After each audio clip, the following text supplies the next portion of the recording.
So let's do this little exercise. This is something that I like to do in my Bright Sparks Culture of Change Agents workshop, and we'll do a quick version of it here. So we're going to do this with your lived experience and I'm going to ask you, what was your first job, your first paid job? I'm not talking about your first paid job out of uni or TAFE or whatever that qualification is. You might choose something like you were working in a cafe, or you were doing babysitting.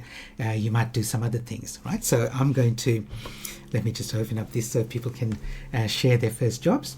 So what was your first job?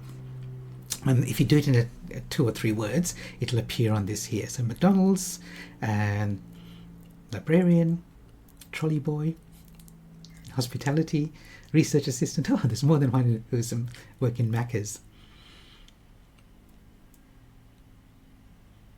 Warehouse picker, yeah.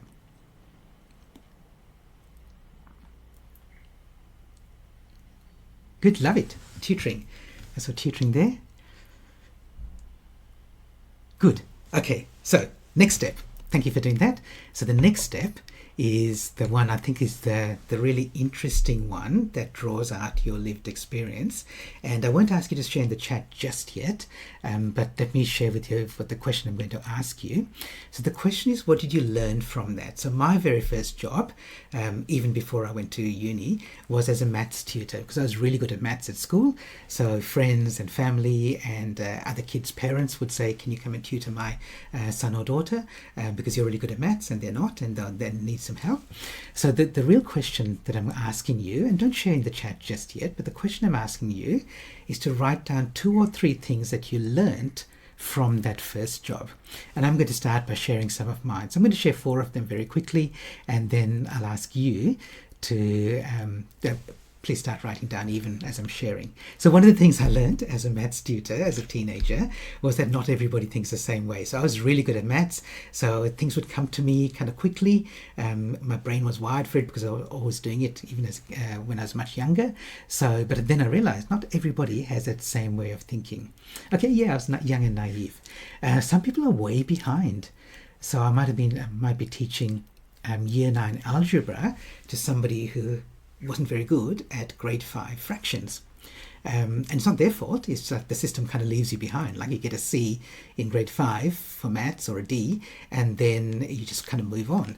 So, but you can't do algebra if you don't know fractions. So that was a surprise to me, because I was, in maths especially, I was also always up to date. In fact, I was at top of the class. So it was a surprise to me that there are other people who are way behind where they should have been, in my mind. And the next thing was that I could think abstractly, and I still can when it comes to maths, but other people wanted something that would relate it to something that was real to them.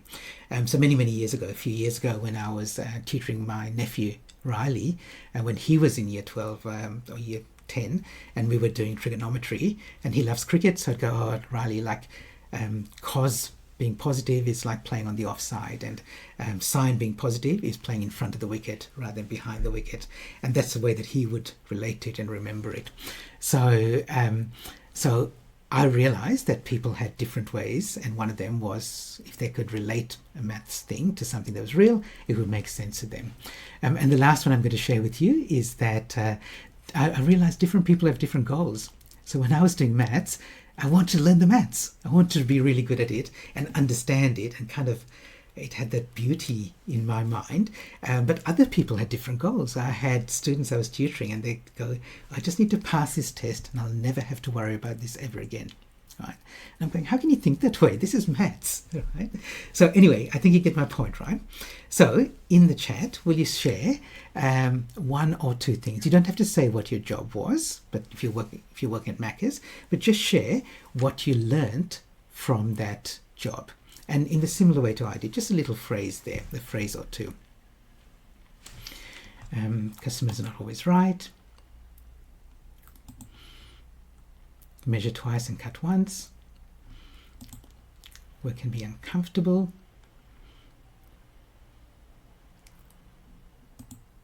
Paul, I like making cafe drinks look pretty. Great. There's some really rude and some really nice people. More fun working together. can see things from others' point of view. Good. Yeah, invest my time where it's most needed. Great. Thank you for everyone for sharing these. I need to negotiate for resources.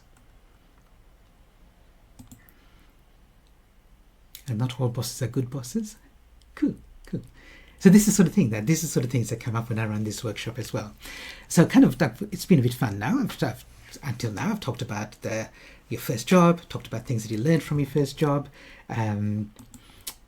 Your body can tolerate more stuff than you thought it could. Okay, so now let's apply it to a real issue. So this is a question that, as I said, Claire emailed me before when I asked people, is there anything that you'd like me to cover in today's session? And so this is what Claire said.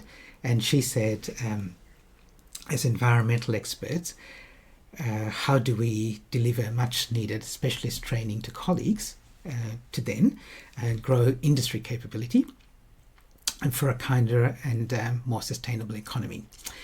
Okay, so that's the question, and initially I was going to say let me answer that in the session, but then I thought let's use this first job activity as a way of getting some of the group intelligence and the group diversity to answer that question. So if I was looking at this and I was answering that for Claire, so this is the way that I would do it. I'd say, what did I learn as a maths tutor that could be relevant for Claire's issue? So I'd like you to do the same thing. In the first job that you had and the list of the things that you learned, I'm going to ask you in a minute to share there's some skill that you learned that could be relevant and useful for Claire in trying to educate her colleagues in being able to share the sustainability and the environmental impact message with people, with other people. Okay, so let me share with you for one. So, not everybody thinks the same way. Yeah, so Claire might have one way of thinking, and you go, Claire, well, actually, not everyone is thinking that way. So maybe you need to do a little bit of scaffolding to get to that point. Some people are way behind. Yeah, like some people don't even know that there's a problem. Some people are denying that there's a problem. Some people are accepting it, but they don't want to give up their lifestyle, blah, blah, blah. There are people at different stages. Maybe you can relate it to something practical, and more now we're seeing the impacts of climate change and we're being affected by it. We, as rich Westerners, not just people in like far off countries or in small islands, we're experiencing it. And again, different people have different goals. So even people who are on your side, they want different outcomes. So let me give you the chance. Hello, room. This is up to you. Claire's saying brilliant. Thank you. Okay, so for the room, and Claire, we're doing this as an exercise, so you may or may not get something useful from this. I hope you do. But the room, let's use our diversity and our diverse perspectives to help Claire in addressing this issue that she wants to learn more about. All right, so you've got some skill from your first job at Macca's or as a warehouse assistant. Okay, Paula says, and we're just going to share this here with no judgment, no evaluation. Claire, if you get something useful, please write it down and take it away. Let's just use this as just for the sake of doing the exercise. But I find this a really powerful tool when I've used this with teams.